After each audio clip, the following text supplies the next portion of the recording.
Have you ever helped a stranger when you had almost nothing left for yourself? And have you ever wondered if that small kindness could one day change your whole life?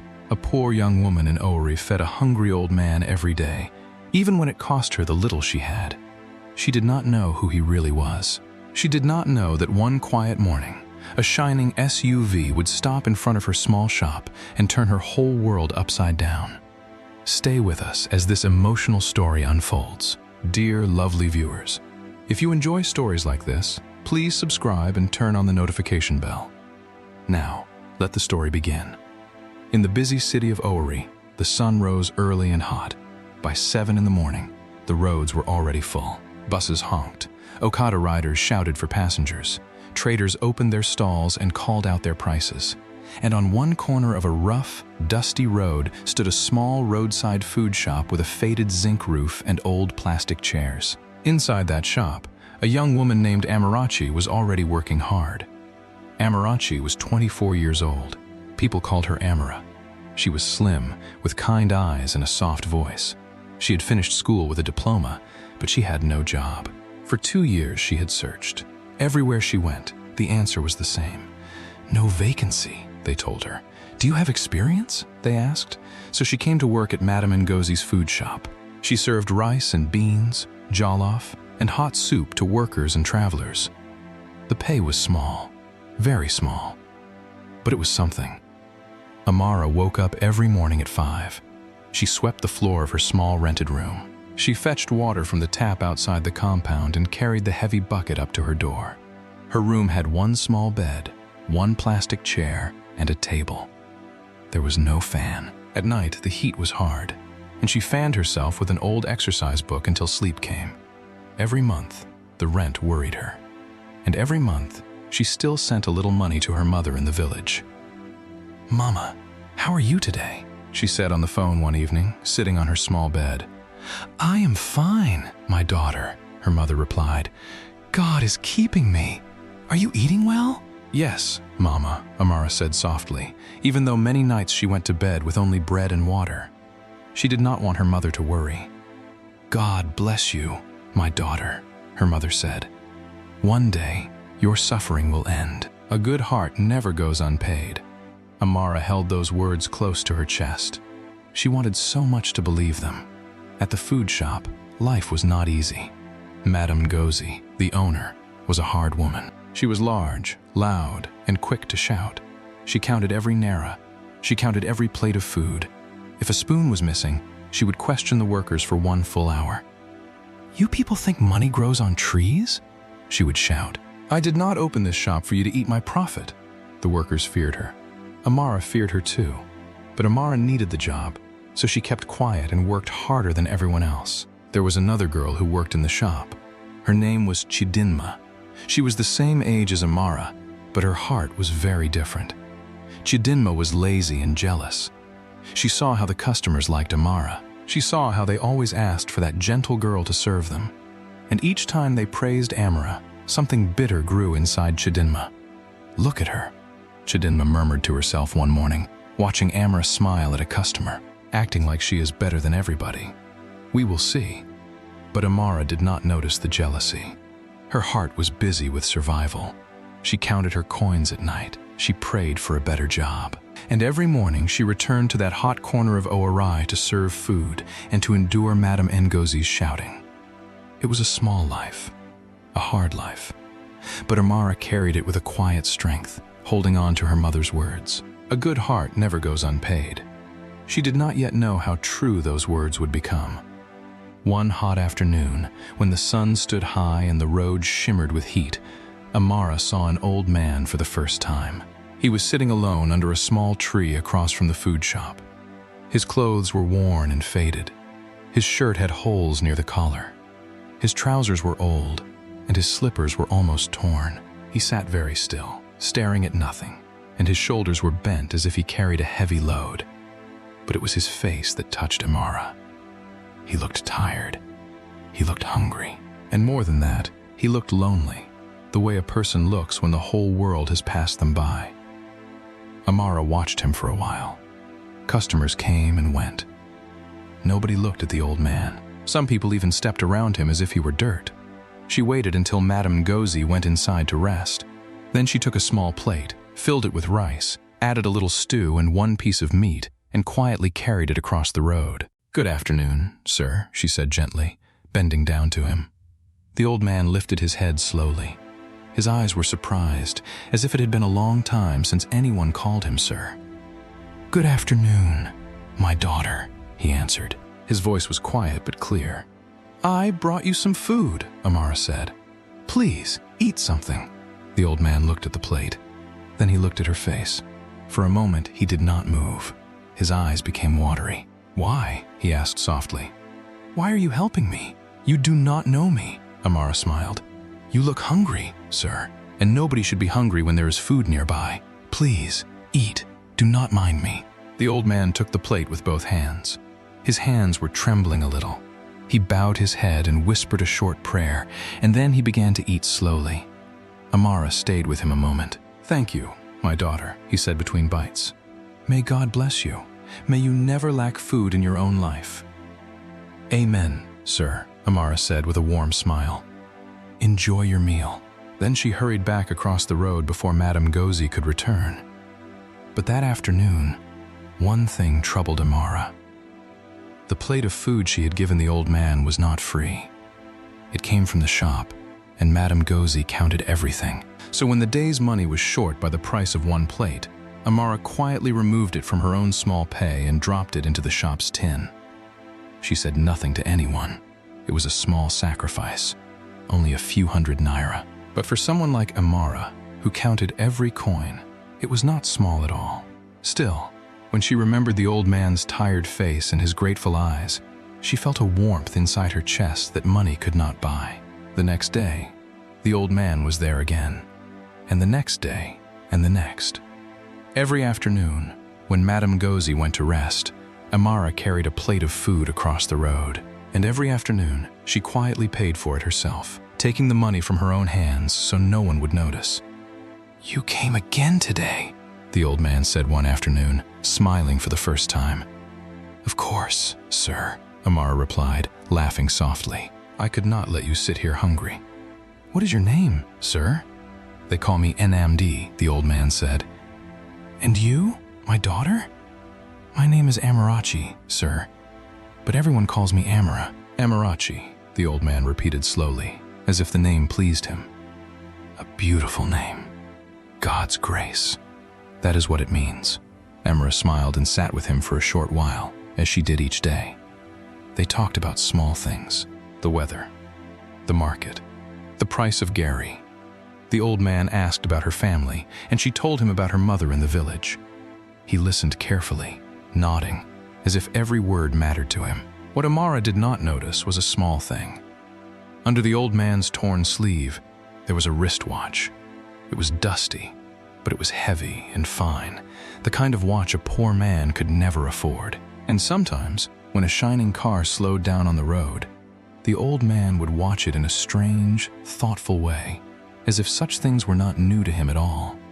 But Amara never looked closely. She only saw a hungry old man who needed a friend, and that was enough for her.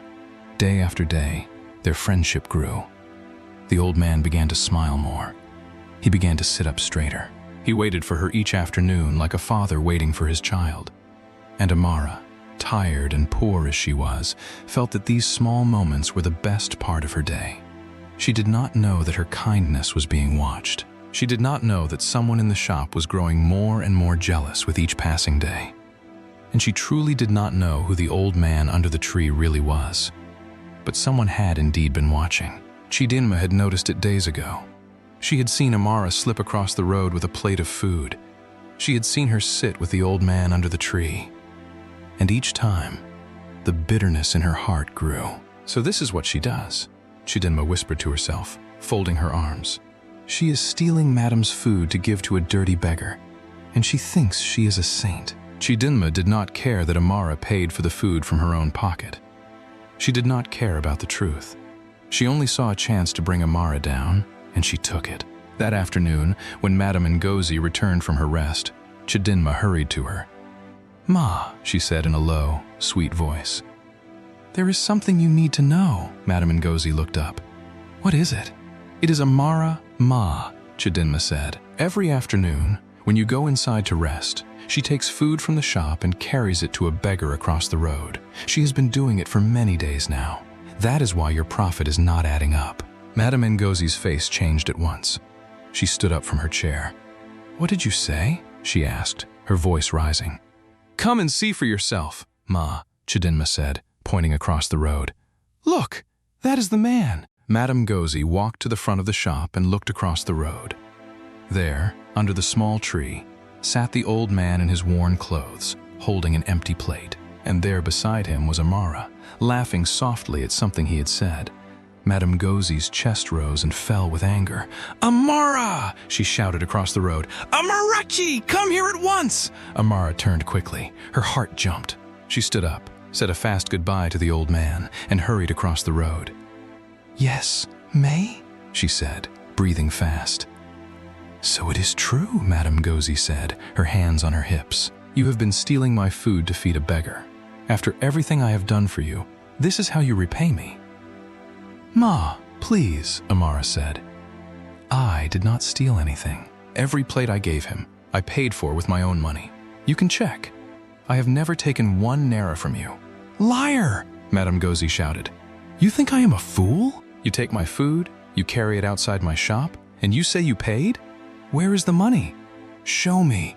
"Ma, I put it inside the tin every day," Amara said, her voice shaking. "I removed it from my own pay. Please, ask me anything. I did not cheat you." But Madame Ngozi was not listening. In front of the customers, in front of Chidinma, she shouted and pointed her finger at Amara. "I do not want a thief in my shop," she said. "A person who cannot manage her own life comes here to play big woman with my food, feeding beggars with what is not hers. God forbid." "Ma, I am not a thief," Amara said, tears filling her eyes. "Enough!" Madame Ngozi snapped. "Take your things and leave. From today, you no longer work here. I do not need people like you." The shop went silent. The customers looked down at their plates. Chidinma stood in the corner, hiding a small smile. Amara stood frozen, her tears rolling down slowly.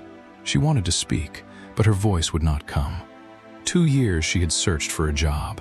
Months she had served in this shop under the hot sun. And now, because she had fed a hungry old man, it was all gone. She wiped her face with the back of her hand. "I understand, Ma," she said quietly. "Thank you for the work you gave me." She removed her apron, folded it neatly, and placed it on the table. She took her small bag. Then she walked out of the shop with her head held up, even though her heart was broken inside.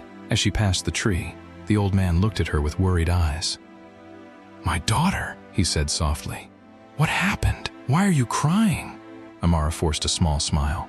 "It is nothing, sir," she said. "Do not worry about me. Please, take care of yourself." She did not tell him that she had just lost her job because of him. She did not want him to feel any pain. She simply touched his shoulder gently, said goodbye, and walked away down the dusty road toward home. That night, Amara sat alone on her small bed. The room was hot. The rent was due in 1 week, and now she had no job. She held her phone in her hand, but she could not bring herself to call her mother. What would she even say?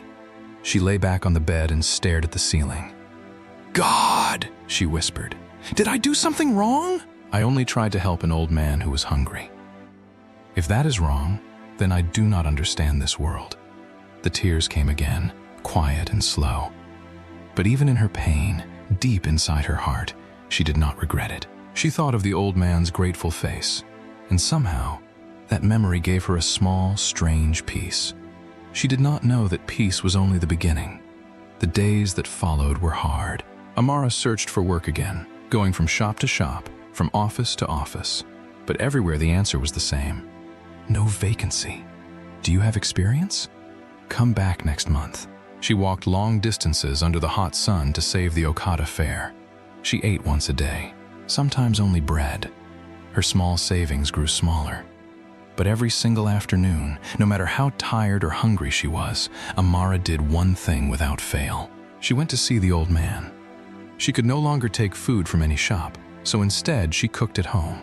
From her last small money, she bought rice, a little stew, sometimes 1 egg or 1 piece of fish. She cooked it in the morning, packed it in a small plastic container, and carried it across town to the tree where the old man sat. "You came again, my daughter," the old man said one afternoon, his eyes lighting up. "Of course, sir," Amara said, handing him the warm food. "I told you I would not let you sit here hungry." The old man looked at the food, then at her thin face. He noticed how tired she looked. He noticed the worn slippers on her feet. "Amara," he said slowly, "are you still working at that shop?" Amara paused. She did not want to lie, but she did not want him to feel guilty. "No, sir," she said gently. "I left. But do not worry. God will provide another job for me. I am fine." The old man became quiet. His eyes were full of something she could not read. "You lost your job," he said softly. "Because of me." "No, sir," Amara said quickly, sitting beside him.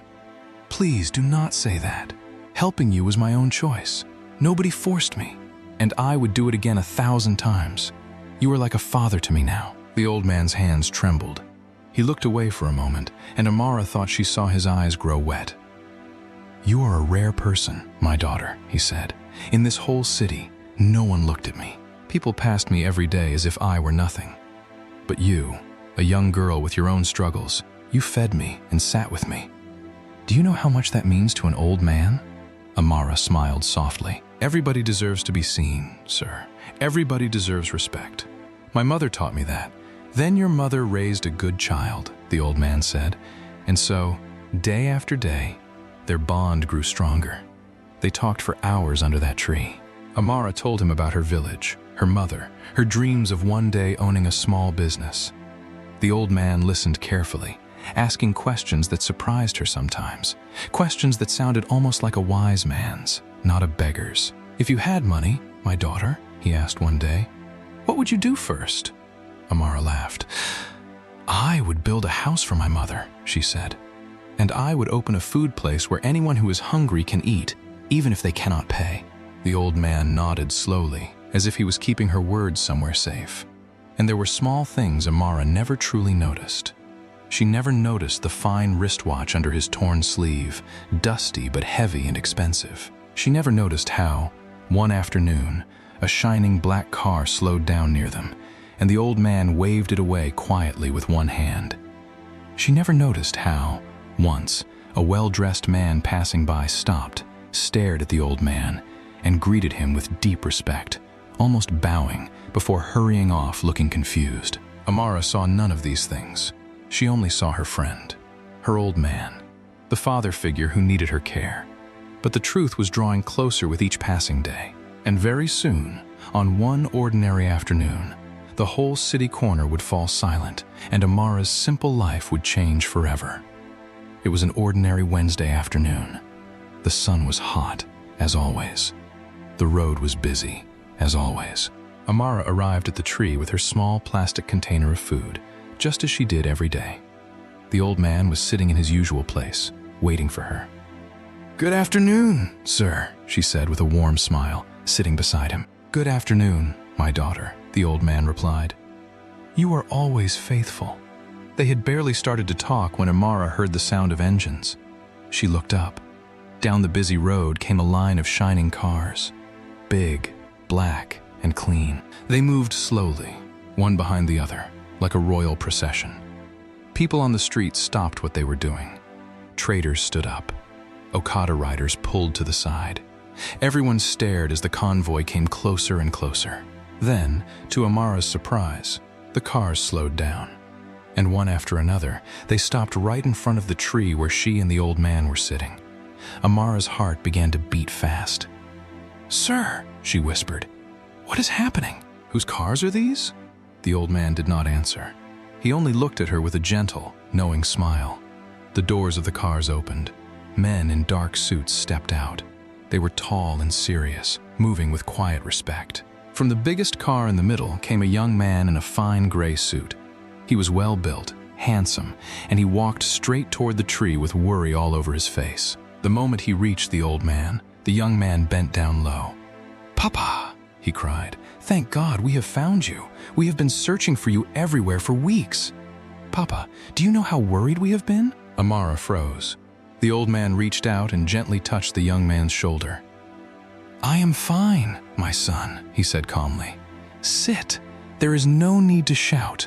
By now, a crowd had gathered. Traders, customers, passers-by, all stood at a distance, whispering. And then the whispers began to spread. "Do you know who that old man is? That is Chief Namdai, the father of Chibuk, the owner of Namdai Group."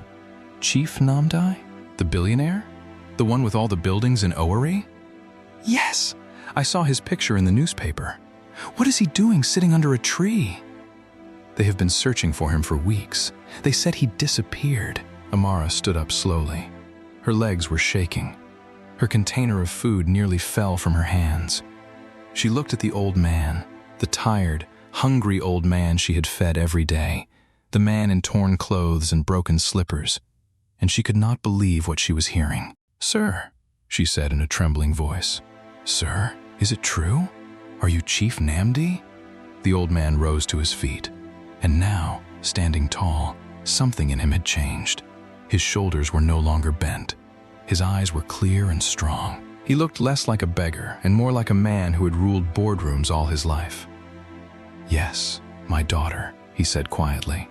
"My name is Namdi, and yes, I am the one they are talking about." Amara's mouth fell open. Her eyes filled with tears of shock. "But why?" she stammered. "Why were you sitting there? Why were you dressed like that? Why did you let me feed you?" Chief Namdai looked at her with deep warmth. "Sit down, my daughter," he said gently. "Let me tell you the truth." The young man, Chibuk, looked at Amara with confusion, then back at his father. "Papa," Chibuk said, "who is this girl?" "This girl," Chief Namdi said, placing his hand on Amara's shoulder, "is the only person in this whole city who showed me kindness when I had nothing. Now, listen, both of you." The crowd leaned in. Even the men in suits went silent. "Some weeks ago," Chief Namdai began, "I grew tired. Tired of the money.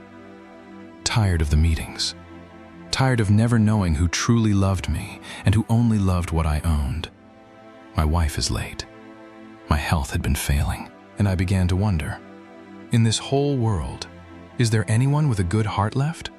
Or does everyone only see my money?"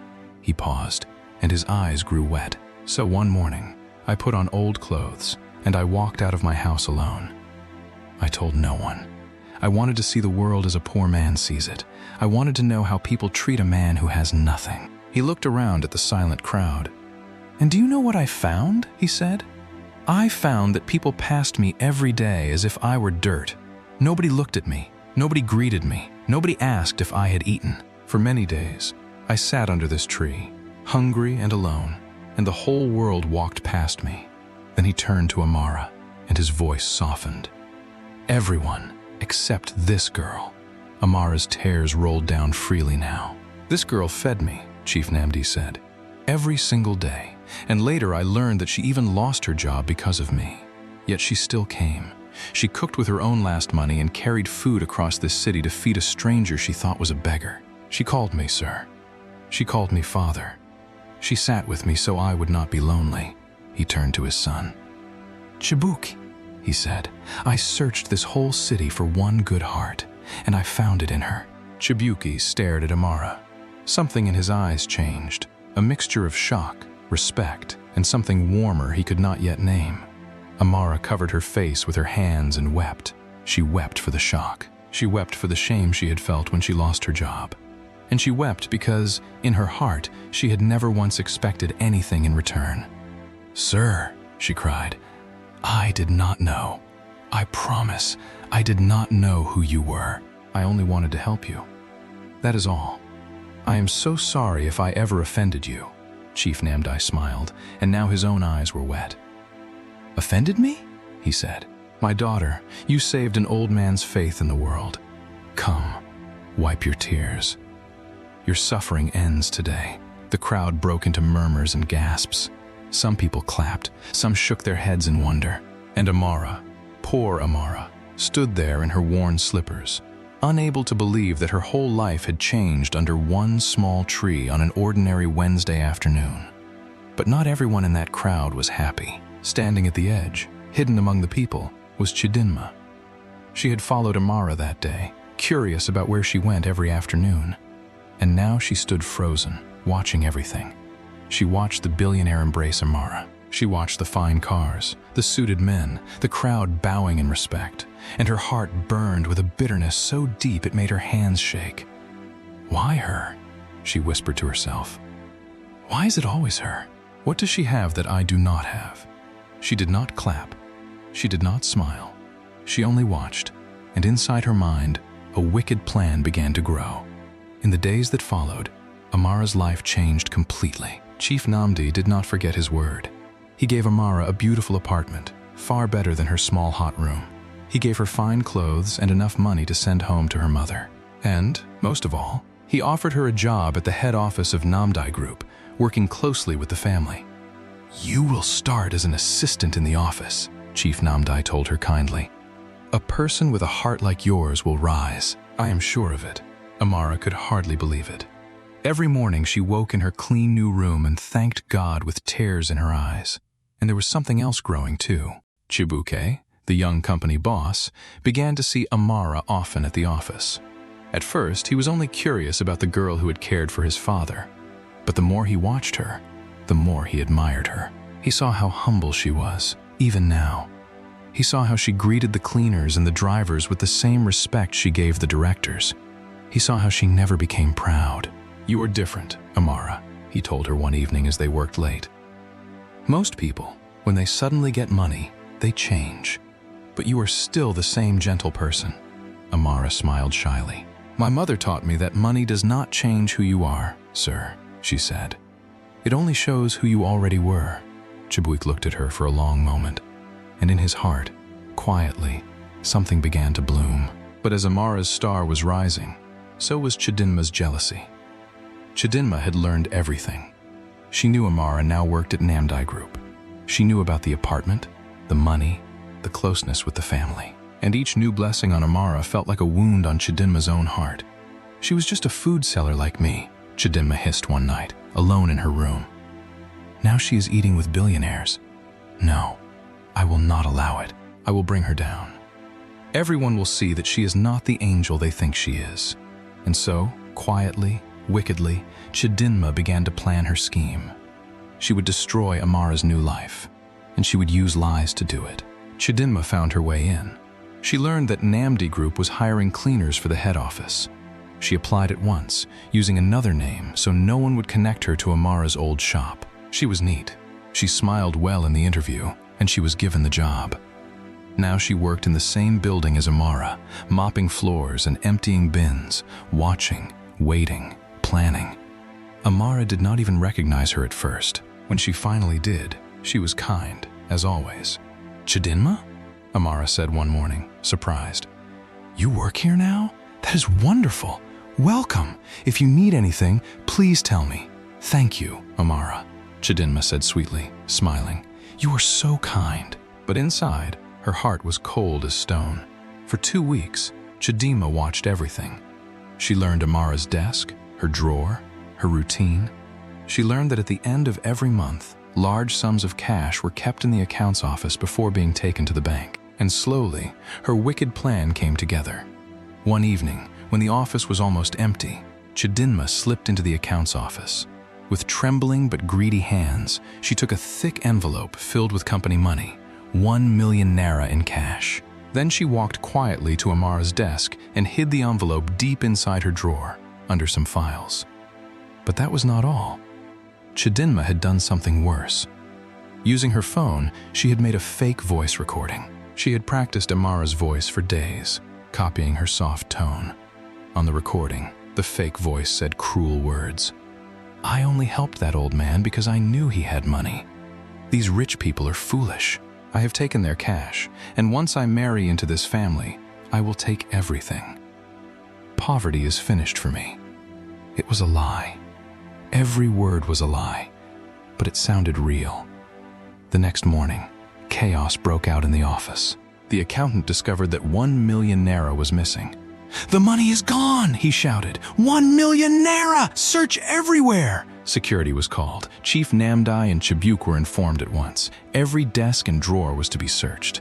And when they reached Amara's desk and opened her drawer, there it was, the thick envelope of cash hidden under her files. The whole office went silent.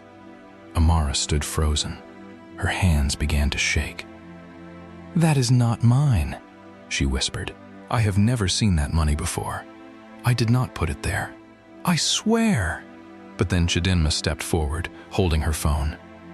"Sir," she said to Chibuk, her voice full of false sadness, "there is something you all need to hear." I did not want to believe it, but I recorded it by mistake yesterday. She played the voice note.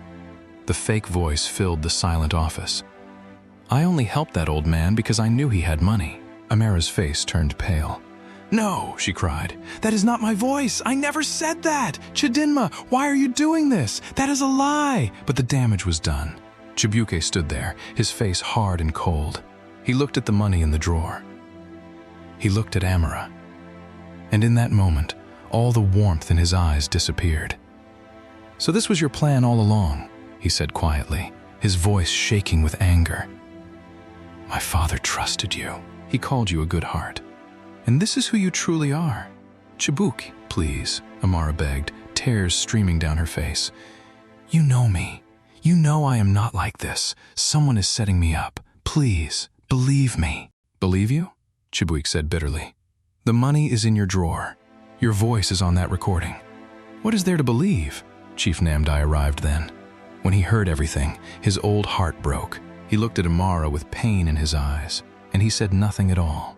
His silence hurt her more than any shouting could. "Sir," Amara wept, falling to her knees before him. "Papa, please. You know me. I would never do this to you. Never. Please, look at me. I did not do this." But the old man turned his face away. He was too hurt to speak. "Leave," Chibuke said coldly. "Take her out. She is dismissed, and she will pay back every naira." 2 security men helped Amara up gently and led her out of the building. She cried the whole way. In one single morning, everything she had gained was gone. The job, the trust, the love that had begun to bloom. All of it destroyed by a lie. That night, Amara sat alone in her apartment, which she knew she would soon have to leave. She held her phone and finally called her mother. "Mama," she wept. "They say I stole money, but I did not, Mama. I did not do anything. Now they all hate me." "My daughter," her mother said softly, her own voice breaking. "Do not cry. God sees everything. The truth is like the sun. You can cover it for a while, but it will always shine again. Be patient. Your good heart will speak for you." Amara held those words close, even in her darkest hour. And the truth did not stay hidden for long. There was one person the schemers had forgotten. An old cleaner named Mama Grace, who had worked in the building for many years. Mama Grace was quiet, and people often ignored her. But Mama Grace saw many things. 2 nights before the money went missing, Mama Grace had been mopping the corridor late in the evening, and she had seen Chidinma come out of the accounts office holding an envelope. She had seen her go to Amara's desk and open the drawer. At the time, Mama Grace thought nothing of it. But now, when she heard that Amara had been accused, her old heart would not rest. The next morning, Mama Grace went straight to Chief Namdai's office. "Sir," she said humbly, "I am only a cleaner, but I must tell you what I saw with my own eyes." Chief Namdai listened carefully as the old woman spoke, and as she spoke, his eyes grew wide. "Are you sure of what you were saying, Mama?" he asked. "I am sure, sir," Mama Grace said. "I saw that girl, Chidinma, put an envelope inside Amara's drawer with my own 2 eyes. I would swear it before God." Chief Namdai called for the security office at once. "Bring the camera recordings from that corridor," he ordered. "The night before the money went missing. Bring everything." They searched the recordings, and there, clear as day, was Chidinma. The camera showed her coming out of the accounts office with the envelope. It showed her walking to Amara's desk. It showed her opening the drawer and hiding the money inside. Chibuki watched the screen, and his face went pale. "Oh God," he whispered. "What have I done? What have we done to that innocent girl?" Chidinma was called into the office. At first, she lied. She denied everything. But when they showed her the camera recording, her face crumbled. She began to shake. "Talk!" Chibuk thundered. "Why did you do this?" Chidinma broke down in tears. "Because I was jealous!" she cried. "We were the same. We both sold food, but she got everything, and I got nothing. It was not fair. I wanted to destroy her. I faked the voice note. I hid the money. It was all me. She did nothing. She is innocent." The room was silent. Chief Namdai's hands were trembling with anger and sorrow. "You almost destroyed an innocent girl because your heart was full of envy," he said quietly. "Take her to the police." Security men led Chidinma away as she wept and begged. But it was too late for her tears. She was handed over to the police that very day, charged with theft and false accusation. Her jealousy had led her straight to disgrace. And now, all that was left was to find the innocent girl they had wronged and to beg for her forgiveness. Chibuki drove to Amara's apartment himself. When she opened the door and saw him, she stepped back, afraid. "Please," she said quietly, "I have suffered enough. What more do you want from me?" Chibuki stood there, and to Amara's shock, this proud young company boss lowered his head. "Amara," he said, his voice full of shame. "I came to beg you." We found out the truth. Chidinma confessed to everything. The camera recorded her hiding the money. The voice note was fake. "You did nothing wrong. You were innocent all along, and I believed a lie." Amara's eyes filled with tears. "You would not even look at me," she whispered. "Your father turned his face away from me. Do you know how that felt?" "I know," Chibuik said, his own eyes wet, "and I am so deeply sorry. I should have believed in your heart. I saw who you were every day, yet I let a lie blind me. I should have asked you directly. I should have trusted you. Please forgive me, Amara, please." Amara was quiet for a long moment. Then she wiped her tears and gave a small, gentle nod. "My mother told me the truth always shines again," she said softly. "I forgive you, Chibuik. I hold nothing against you." Chibuki closed his eyes in relief, as though a great weight had lifted from his shoulders. Chief Namdi came the next day. When the old man saw Amara, he took her hands in his and looked at her with tears in his tired eyes. "My daughter," he said, his voice breaking. "I turned my face away from you when you needed me most. Forgive an old man. I was foolish. You are the kindest soul I have ever known, and I nearly lost you." "Papa," Amara wept, embracing him. "There is nothing to forgive. You are still my father. You will always be my father." And from that day, Chief Namdi treated Amara as his very own daughter. The rewards that followed were beyond anything Amara had ever dreamed. Her job was returned, and this time with a higher position. A brand new apartment was given to her, bigger and more beautiful than before. Chief Namdi sent builders to the village to construct a fine house for Amara's mother, so the old woman would never suffer again.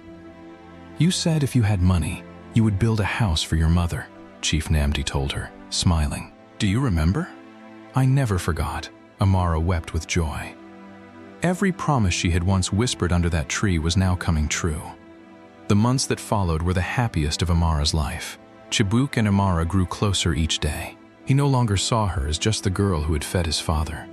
He saw her heart, her patience, and the strength she had shown even when the whole world turned against her. And Amara, too, saw the good man behind the wealth, the man who had humbled himself to beg her forgiveness. One evening, Chibuke took Amara to a fine restaurant by the water. After they had eaten, his face suddenly became serious. He set down his glass and let out a heavy breath. "Amara," he said quietly, "there is something I must tell you.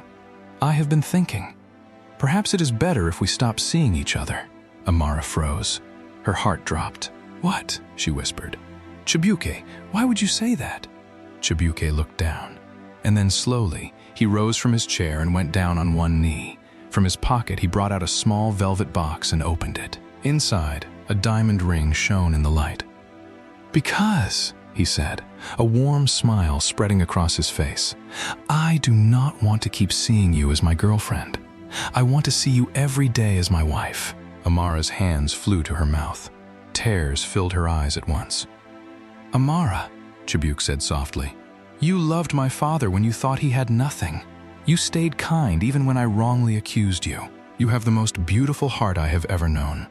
I do not want to spend one more day without you. Will you marry me?" "Yes!" Amara cried, tears rolling down her cheeks. "Yes, Chibuke, I will marry you!" The whole restaurant broke into cheers and clapping as Chibuke slid the ring onto her finger and pulled her into a warm embrace. And from a nearby table, Chief Namdai watched with tears of joy in his old eyes, nodding slowly. He had found a true daughter, and now she would truly be part of his family. 3 months later, the wedding day arrived. It was the grandest wedding Owerri had seen in years. The hall was filled with flowers, white and gold everywhere. Hundreds of guests came. Amara wore a beautiful white gown, and she looked like a queen. Her mother, who had once feared she could not even pay her rent, sat in the front row in fine clothes, weeping with joy. The house chief Namdai had built for her stood proudly back in the village. Chibuke stood tall and proud as Amara walked toward him. When she reached him, he took her hand gently. "You saved my father's faith in this world," he whispered to her. "And you saved mine, too." They exchanged their vows, and the whole hall erupted in celebration. Music played. People danced. Chief Namdai stood and raised his hand for silence. "Many years I lived among the rich," he told the guests, his voice trembling with emotion. "But it took a poor food seller under a tree to teach me what wealth truly is. Wealth is a good heart. And today, my son marries the richest woman I know." The whole hall clapped and cheered.